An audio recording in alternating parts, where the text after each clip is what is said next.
Tour Café llega a ustedes gracias al auspicio de... Sin depósito inicial y sin ir al banco. Banco del Pacífico, innovando desde 1972. Hola a todos, bienvenidos a Tour Café. Hoy estoy con una gran mujer. Creo que es de esas mujeres que inspiran y sobre todo a mí la veo, la sigo, la llamo, le pido consejos y sin duda es una de las mujeres más admirables que tiene este país. Tuitera, activista, defensora de los derechos de los LGBTI y de todas las cosas que ella realmente profesa. Es un placer tener a mi lado a Silvia Buendía. Oye, hasta que me invitaste al café, loca. Tienes años invitándome al café. Pero sí, hemos querido conversar mucho tiempo. Y me encanta poder conversar contigo sobre todo de temas que creo que son necesarios hablarlos. Y justo hablábamos antes de comenzar la entrevista. Qué bueno que se estén hablando de ciertas cosas. Y uno de ellos que está en la actualidad muy denso es el tema del aborto, ¿no?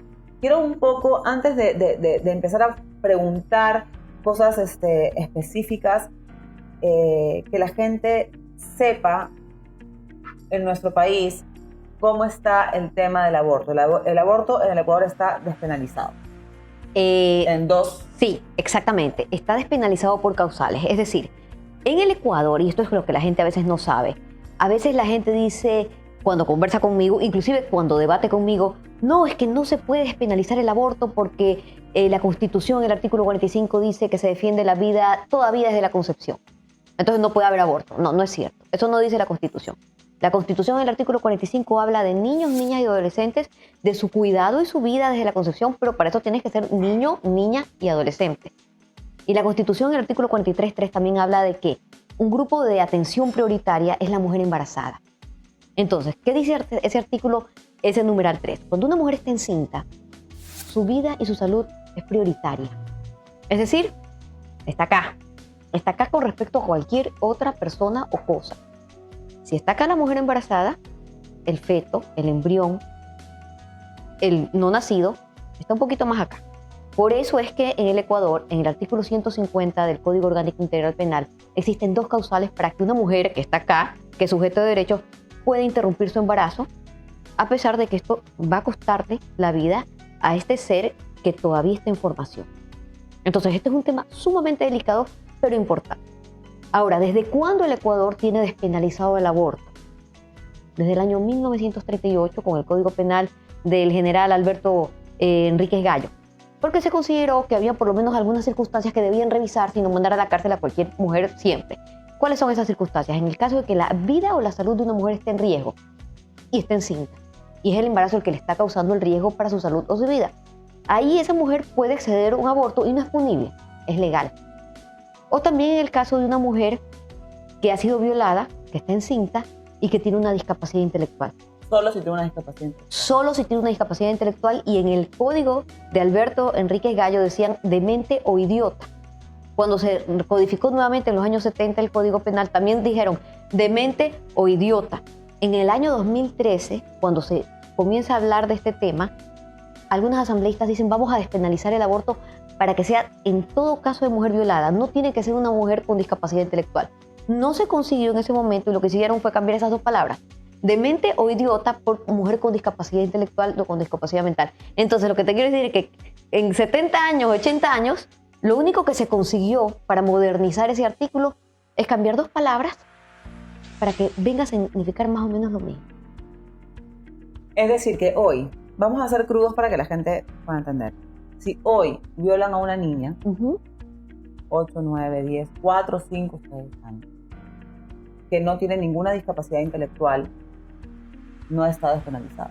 Si esa niña está embarazada, y claro, la edad de consentimiento para tener sexo son 14 años en el Ecuador, es decir, cualquier niña menor de 14 años que ha tenido sexo con un adulto, aunque ella aparentemente lo haya consentido y haya sido voluntario, se considera violación.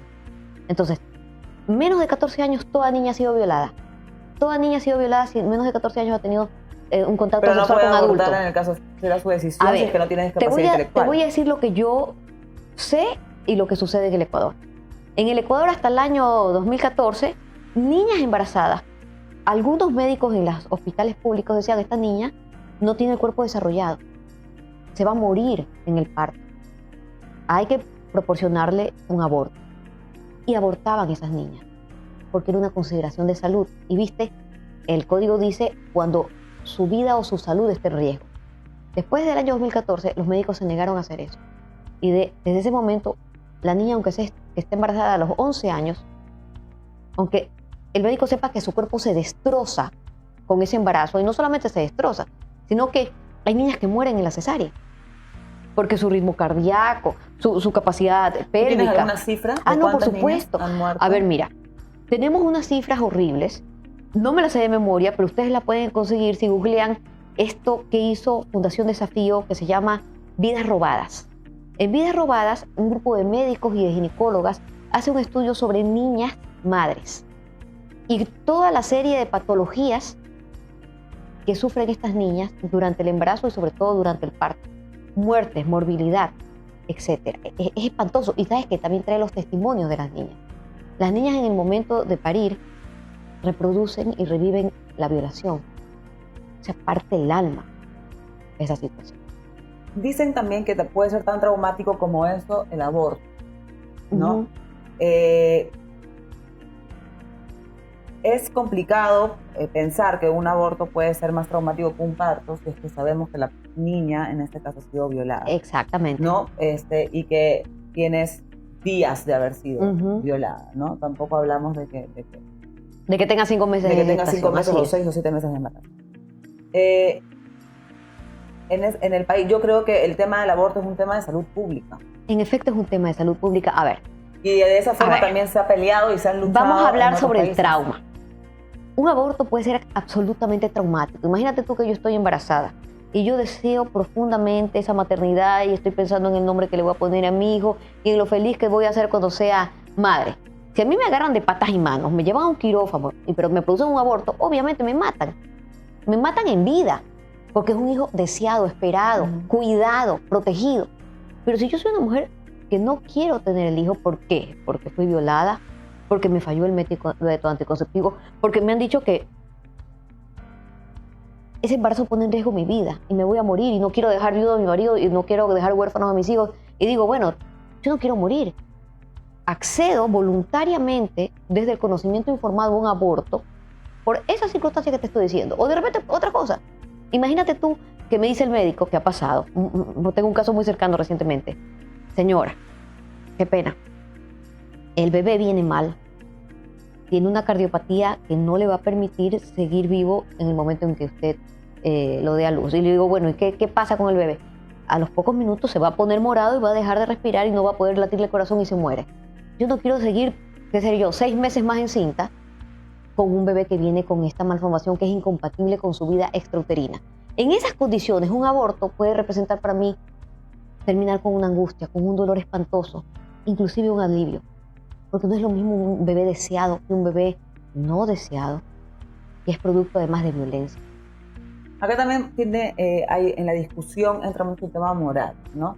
Porque la gente que está completamente en desacuerdo con el aborto aplica mucho el tema de la moralidad y de las creencias, etc. Yo tengo que preguntarte, porque también mucha gente piensa, no, que Silvia es pro aborto, no sé qué. ¿Tú estás a favor del aborto? A ver, yo no conozco una sola persona que esté a favor del aborto. Esa es la verdad, y yo trabajo con el tema. Y yo conozco a las personas que están a favor de que cada mujer decida su vida, su embarazo y su proyecto de salud y de vida. Y te lo digo desde la formación moral mía. ¿De dónde vengo yo? Yo vengo de una mamá, que desde que yo tengo 13 años y le pregunto, mamá, ¿qué es abortar? ¿Qué es el aborto? Me dice, mira, esto es el aborto. Uy, no te creo. Y me tocó pues hacer el trabajo en el colegio. Entonces me voy al caso francés con Simone Veil, la ministra de Salud. En esa época no había pues internet, uno estaba en la enciclopedia. Mi mamá era una mujer que leía muchísimo. La dueña de las enciclopedias de mi casa, mi mamá. La dueña de la biblioteca de mi casa, mi mamá. Converso con esta mujer y ella me dice, mira, lo más importante que tú tienes que saber es que nadie, ni el Estado, ni la iglesia, ni la sociedad le pueden decir a una mujer qué hacer con su embarazo. Entonces esto me lo dijo mi mamá cuando yo tenía 12, 13 años Y por supuesto, yo hice un trabajo extraordinario. Inclusive viene la profesora y me dice, qué bien que expusiste. Hasta pareciera, porque era clase de debate, que tú estuvieras a favor del tema que disertaste. Y le digo, ¿sabes qué? Yo, con todo lo que he estudiado, con todo lo que me he informado, yo estoy totalmente a favor. Toda mujer tiene derecho a decidir. Y ni el Estado, ni la sociedad, ni la iglesia, ni nadie le puede decir qué hacer con su embarazo. Bueno, le dio shock a mi profesora, pero así me formé yo. ¿Cómo se formó mi mamá? Con una abuela que pensaba igual.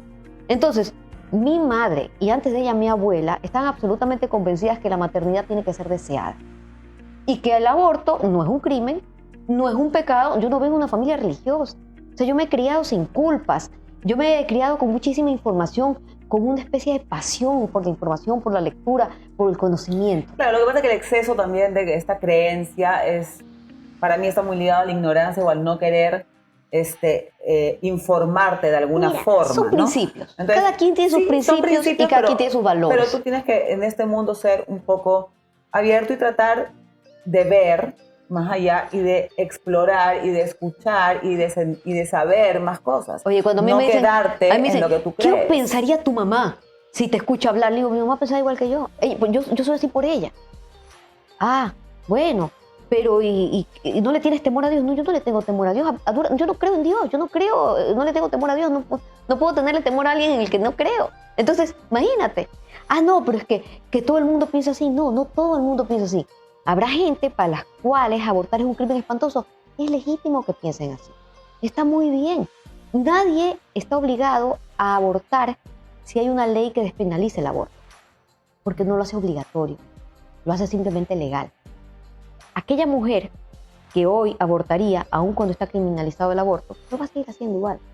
Y la que nunca, jamás abortaría, no lo va a hacer así sea legal. Por eso es que te planteé el tema como un problema de salud pública, ¿no? Porque claro, muchas mujeres también abortan y mueren porque se van a lugares que no están condicionados, que también son las mujeres cifras más altísimas. Pobres, más jóvenes, usualmente de estrato rural, sobre todo, que no tienen acceso a un médico o a una médica que pueda tratarlas con todas las condiciones de salubridad que necesitas.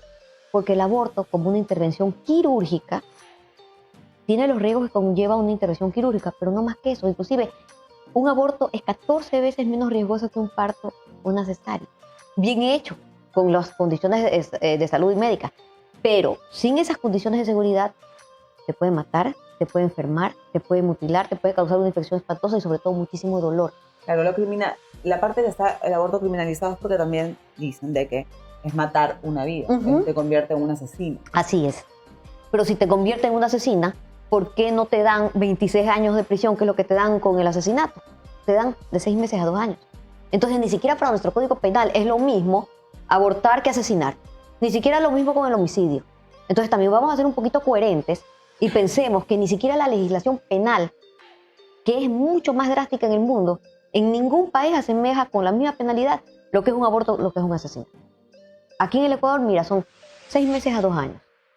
Entonces, cuando a mí me dicen es que es asesinato, no es asesinato según nuestra legislación penal, es aborto. Ah, que estás matando una vida. Sí, estás interrumpiendo un embarazo. Es decir, ese feto no va a seguir viviendo. Interrumpes la vida de un feto. Y eso es algo absolutamente claro, que yo no te voy a decir, no es que no es una vida. Claro que es una vida, y es una vida humana además. Porque tú estás embarazada de una vida humana. Ahora, es persona, según nuestra legislación, el inicio de la persona, según el artículo 60 del Código Civil, es el nacimiento. Entonces, ¿es el feto persona? No, no es persona.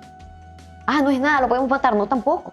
Porque a renglón seguido, el artículo 61 del Código Civil dice que es objeto de protección, de tutela jurídica. El Estado está obligado a proteger a una mujer embarazada porque esa vida que todavía no nace es objeto de protección del Estado. Lo que pasa es que el Estado no puede proteger al feto en contra de los intereses de la salud y de la vida de la madre. Yo creo que es un tema que da para conversar muchísimo, muy polémico. Sin embargo, quiero ser súper reiterativa cuando hablo de que es un tema de salud pública. Hay una realidad que no se puede tapar. Claro. hay una realidad que pasa todos los días. Que en el Ecuador aborta una mujer cada 12 minutos. Imagínense. Cada 12 minutos. Cada 12 minutos. O sea, desde que nosotros comenzamos a conversar ya hemos abortado por lo menos 2 mujeres en el Ecuador. Entonces, si es así, que es así, es una realidad, tenemos que hacer algo para que esa realidad cambie. Y no se hace, creo yo, simplemente criminalizando algo. No, eso no tiene que ver un trabajo desde la parte de educación, en la parte social. Es un proceso que toma tiempo. Que toma tiempo, pero hay que hacerlo. Definitivamente la forma de manejarlo a través de la criminalización. Esto es Turcafé, pero parece que estoy tomando otra cosa. No, no creo que sea la correcta. Entonces, partamos siempre mirando un poco más allá de lo que ven nuestros ojos. Por eso digo que es importante leer, instruirse. Siempre repito, ver un poco más allá de lo que vivimos nosotros. Si no, sería muy fácil. Por eso que es tan fácil juzgar a la gente. Yo quiero cambiar completamente de tema con Silvita, porque hay muchísimas cosas por conversar. Correcto. Pero nos vamos a ir a un corte comercial y ya regresamos. Siempre hay una nueva forma de hacer las cosas, porque lo instantáneo es la nueva tendencia. El mundo cambió y tu banco también.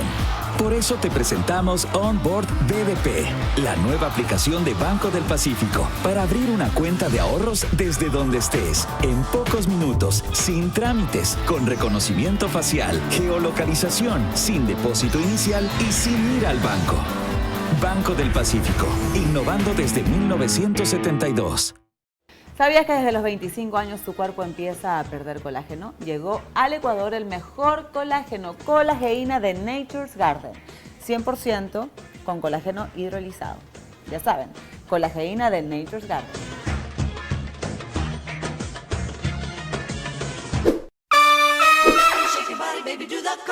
Tenemos que escapar de aquí como sea, no podemos estar en este centro. Yo los declaro esposos.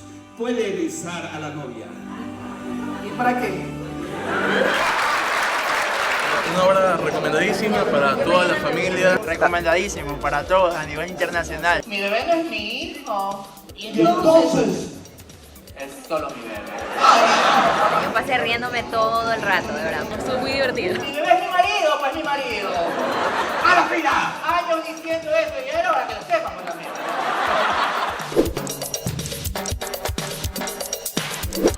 Brilla sobre mí. Ese me lo enseñó Barney, el dinosaurio de nuestro género.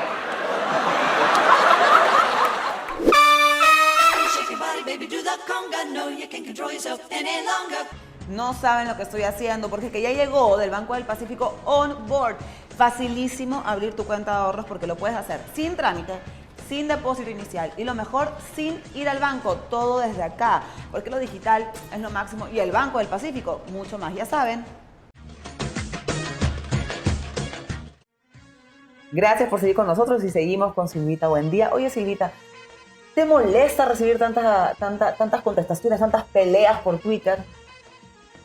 Sí, ¿qué te voy a decir? Hay días que lanzas el teléfono y no quieres más. A ver, lo que pasa es que yo en el Twitter empecé en el año 2011, creo.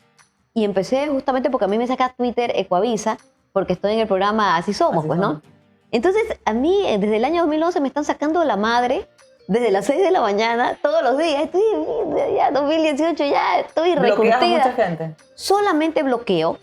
A ver, en la época del correísmo, del troll center correísta, sí tenía que bloquear algunos trolls porque era... O sea, yo llegaba, prendía mi vaina de Twitter y tenía 2000 menciones. Así no se puede. Así no se puede. Entonces, please, bloquear. Ya, actualmente solamente bloqueo a aquella persona que es insistente, que insulta muchísimo o que escribe con unas faltas ortográficas espantosas y todo en mayúsculas porque me irrita los ojos. Ahí sí, pues no tengo que escucharla, no tengo que leerla. Pues no, además que cuando escriben esas faltas ortográficas horribles, me retumban el cerebro y después no puedo dormir. Yo soy un poco sensible a esta Y en vaina. tu familia no te dicen, ya, para, no seas tan Hoy peleona. mi marido me dice, ¿hasta qué horas? Y digo, ya un ratito más juntos. No, me dice, ya para. Entonces ya hemos quedado en que hasta tal hora yo ya tengo que dejar las redes sociales y es saludable también. Porque hay vida más allá de las redes sociales. Claro, por supuesto que sí. Y de todas las luchas que has emprendido, ¿cuál ha sido la más complicada para ti? A ver, mis temas son complicados. No porque los temas en sí sean complicados, sino porque la percepción de la gente siempre ha sido de tabú. Entonces yo, ya te digo, redes sociales, televisión, medios de comunicación desde el año más o menos 2008, después 2009, 2010. Esa fue la época complicada, porque en esa época, inclusive yo tenía amigas mías, conocidos míos, periodistas conocidos, conocidísimos, juristas, profesionales, gente de todos los ámbitos que me decían, yo opino como tú, pero eso no se puede decir. Hoy día se dice, hoy día se escribe, hoy día tenemos autoridades que te lo dicen. Tenemos autoridades, tenemos la ministra de Salud, tenemos asambleístas, tenemos activistas, tenemos juristas, tenemos al presidente del Colegio de Abogados, Ramiro García, que lo dice, tenemos al defensor público, Ernesto Pazmiño, que dice que hay que penalizar el aborto, las personas LGBTI, las comunidades, tenemos sentencias que ya nos dicen que somos familia. O sea, esto es una fiesta realmente. El tema de la igualdad me gustaría conversarlo, porque las veces que yo he tratado el tema de género, siempre ha sido con entrevistados que obviamente han optado y son homosexuales, trans, pero hablarlo con una mujer heterosexual me parece interesante porque no tienes que ser homosexual para defender la causa. Eso sí, ¿ya? No te entiende la gente. O sea, hasta ahí no llegan. No, pero realmente es como que yo, entonces, no sé, pues yo no puedo defender la injusticia porque no sé por qué tienes que ser algo para poder defenderlo. Oye, mi amiga Pepita de Ceballos, ella es una gran activista y luchadora por las personas que están enfermas, los niños enfermos terminal. Ella no es una niña enferma terminal. No. Ella es una señora sana, ya.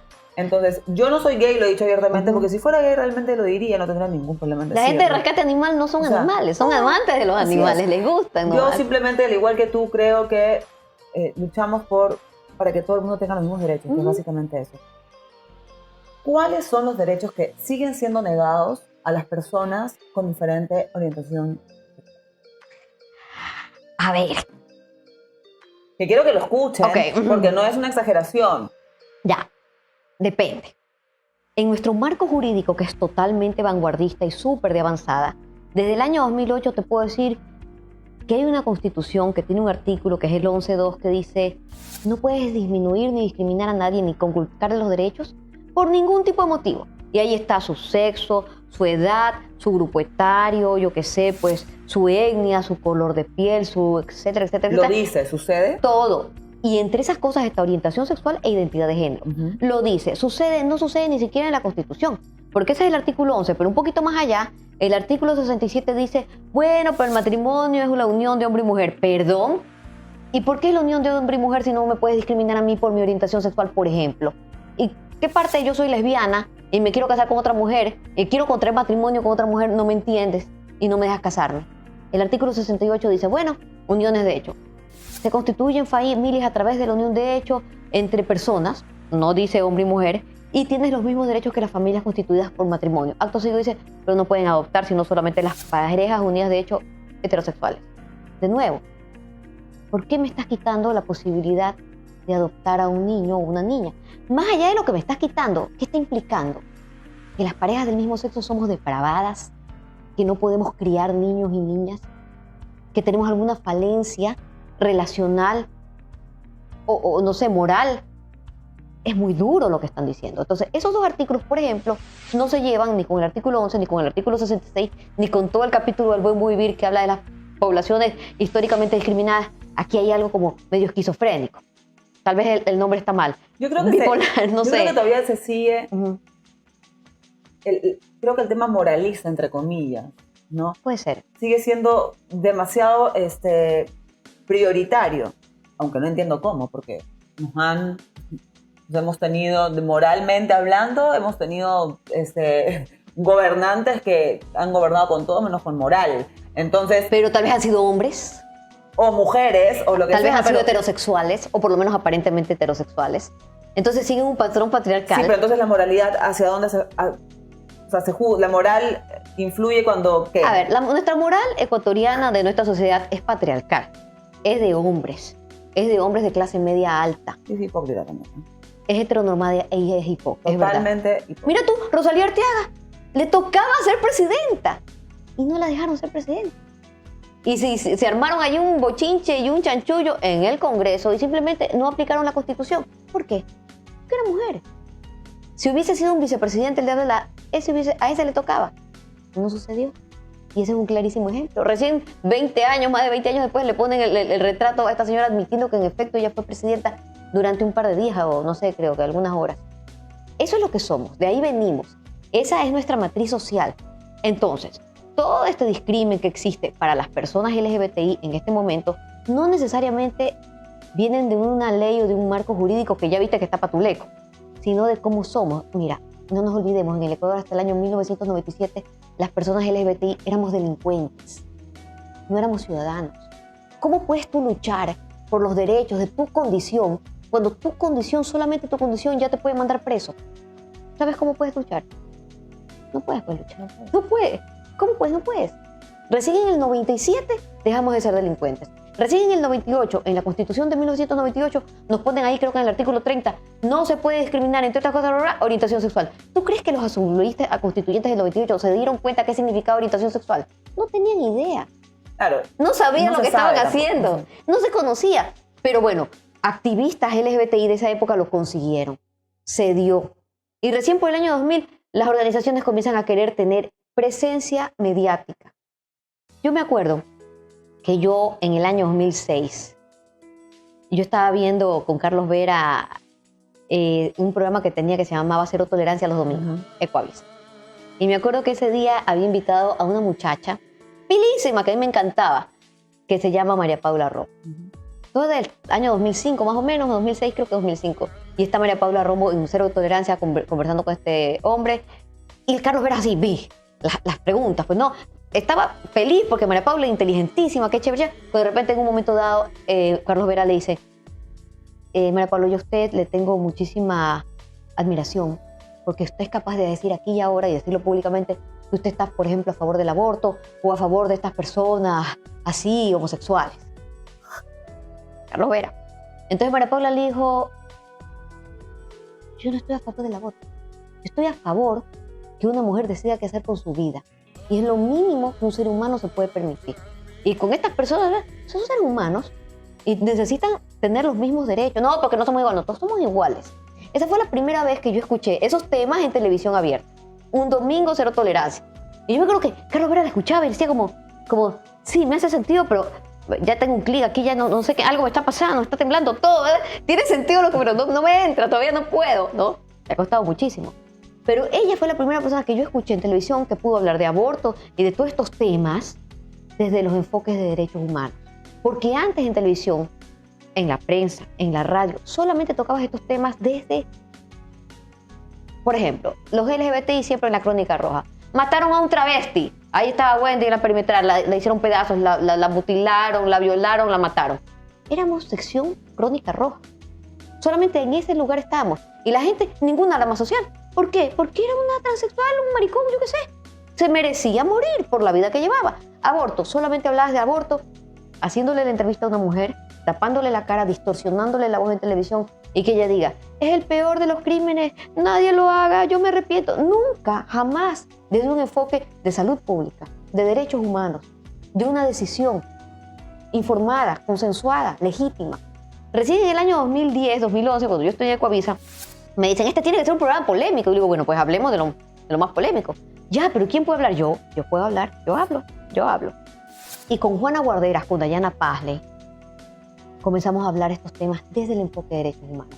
Y en ese momento algunas compañeras mías me decían, yo estoy totalmente de acuerdo contigo, pero no lo voy a decir en público. Hoy lo dicen en público.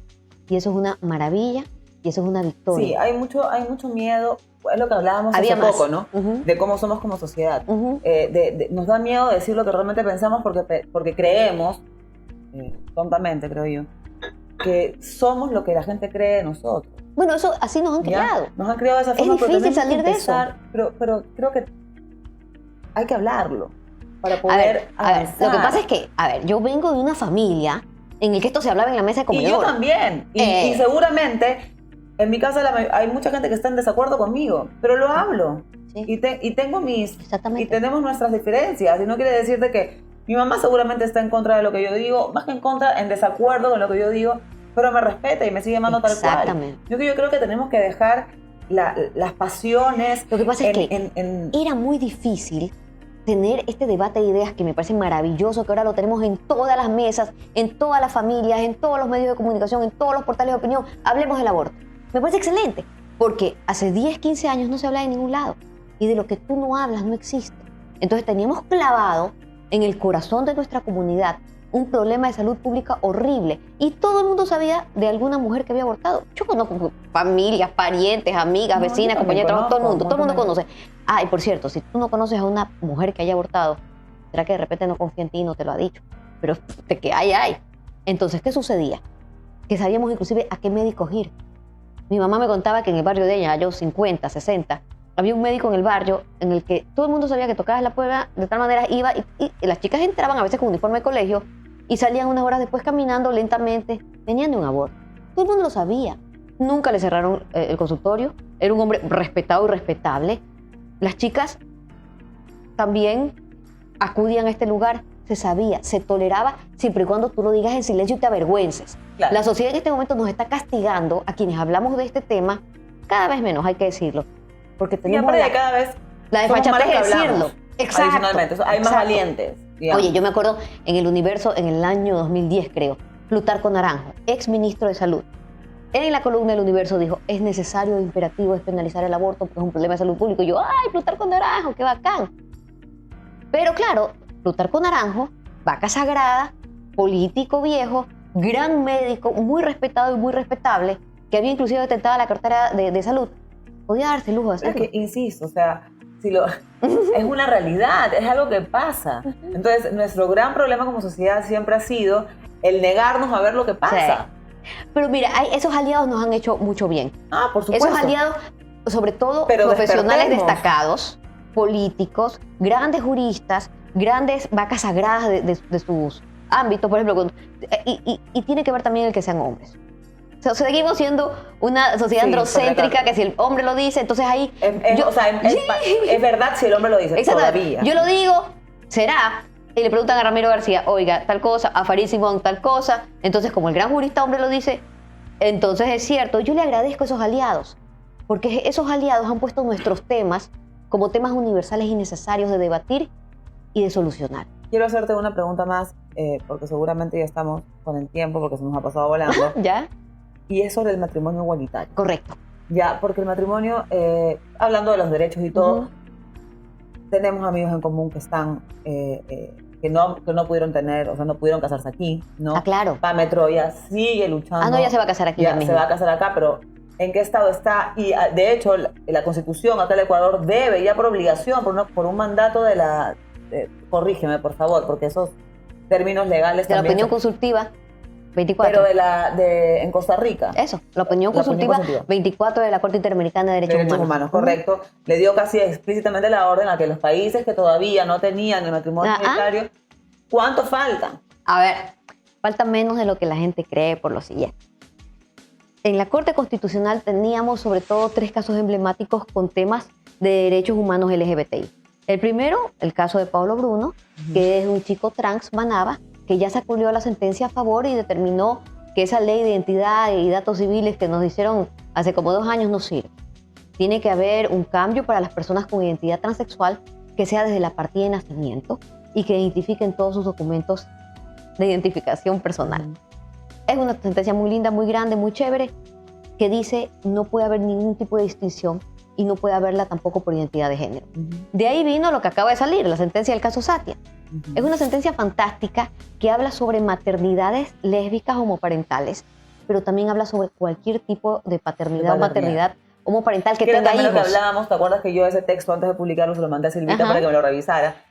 Y hablábamos lo que salía en la Constitución, de que pueden ser padres, en ningún momento dice no puede ser, no puede. Y sobre todo porque no estamos hablando de adopción, estamos hablando de filiación. Así es. Estamos hablando que parejas casadas unidas de hecho se presume la paternidad y maternidad de cualquier hijo o hija que ha sido procreada dentro de esa unión. Entonces nos sale la sentencia de ese caso Satia, pero lo maravilloso es que nos sale con la opinión consultiva 24 de la Corte Interamericana de Derechos Humanos, que habla justamente de parejas homosexuales, familias homoparentales, hijos de familias homoparentales e identidad de género. Y entre todas las linduras que dice, habla del matrimonio y dice que todos los países del pacto, Ecuador es un país que pertenece al Pacto de San José, tienen que asumir dentro de su legislación esas dos figuras. La de unión de hechos, si es que alguien quiere unirse de hecho, y la del matrimonio, si es que lo que quieres es matrimoniarte, ¿no? Porque de repente alguien quiere nada más unirse, otras personas quieren, no, yo quiero casarme, otras cosas quieren ser novios para siempre, pero tienen que poder decidir. Entonces, lo bello de esa sentencia es que el presidente, el doctor Ruiz, presidente de la Corte Constitucional, dice, vamos a asumir dentro del bloque constitucional esta opinión consultiva y la convierte en ley del Ecuador y parte de la Constitución. Entonces, de ahora en más, esto tiene que pasar y tiene que ser ley. Solo nos falta una sentencia, que es la de Pamela Troya y la de Gaby Correa, que está en este momento en veremos, porque seguramente la jueza en este momento no quiere dar pasos, una jueza ultraconservadora, que ha tenido 5 años para decidirse, no lo ha hecho. No creo que ni siquiera nos la niegue, debería de negárnosla. La van a sacar de la corte así, sin pena ni gloria, sin haber hecho su trabajo. Qué pena, caso emblemático, tenía la posibilidad.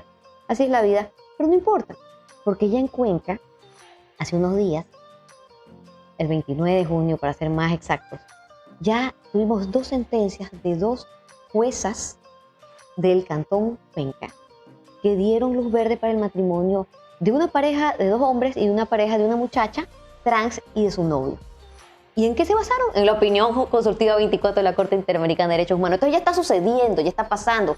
Y mañana será otro juez, mañana será otra jueza, y eventualmente vamos a tener otra corte y va a tener que fallar a favor del matrimonio igualitario. Esto es cuestión de tiempo. Tal vez poco tiempo. Y lamentablemente eso tuvimos. Poco tiempo, porque se quedaron tantos temas por tocar que hubiese querido seguir conversando contigo. Otro café. ¿Sabes qué? Otro café, otro café, una segunda parte. Y a la gente que nos está viendo que tal vez no está de acuerdo con nada de lo que hemos hablado, gracias por vernos y de hecho vuélvanos a ver, porque definitivamente para poder avanzar como sociedad tenemos que entrar a discutir, a debatir con todas las opiniones y sobre todo no creer que solamente lo que nosotros pensamos o creemos es lo correcto. Ya tenemos que, para poder vivir en una sociedad más justa y que realmente esta igualdad se propague por todas partes, lo importante es escucharnos, lo importante es aceptarnos y sobre todo respetarnos. Muchas gracias, Silvia, por haber estado conmigo. Qué rico café. Me encantó conversar contigo y a ustedes nos vemos el próximo.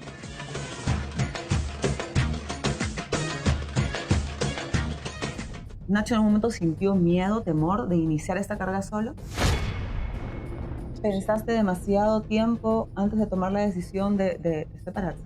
Si supieras que no, o sea, yo creo que yo estuve hasta el final bastante comprometido con el dúo, a pesar de que quizás mi compañero no tenga esa misma percepción. ¿Qué tan grave es la crisis en Venezuela? Si el presidente de Venezuela se para aquí a decirnos nosotros que las cosas están bien en Venezuela y que van hacia un buen rumbo, entonces yo pienso que es una persona que tiene demasiado descaro. Todavía no puedes entrar a tu país, ¿no? La última vez tuve que salir ilegal.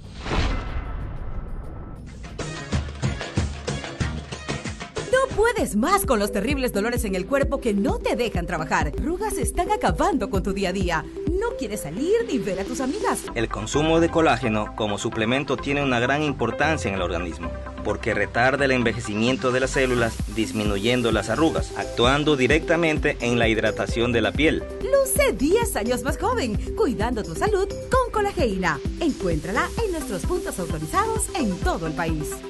Un producto de Nature's Garden.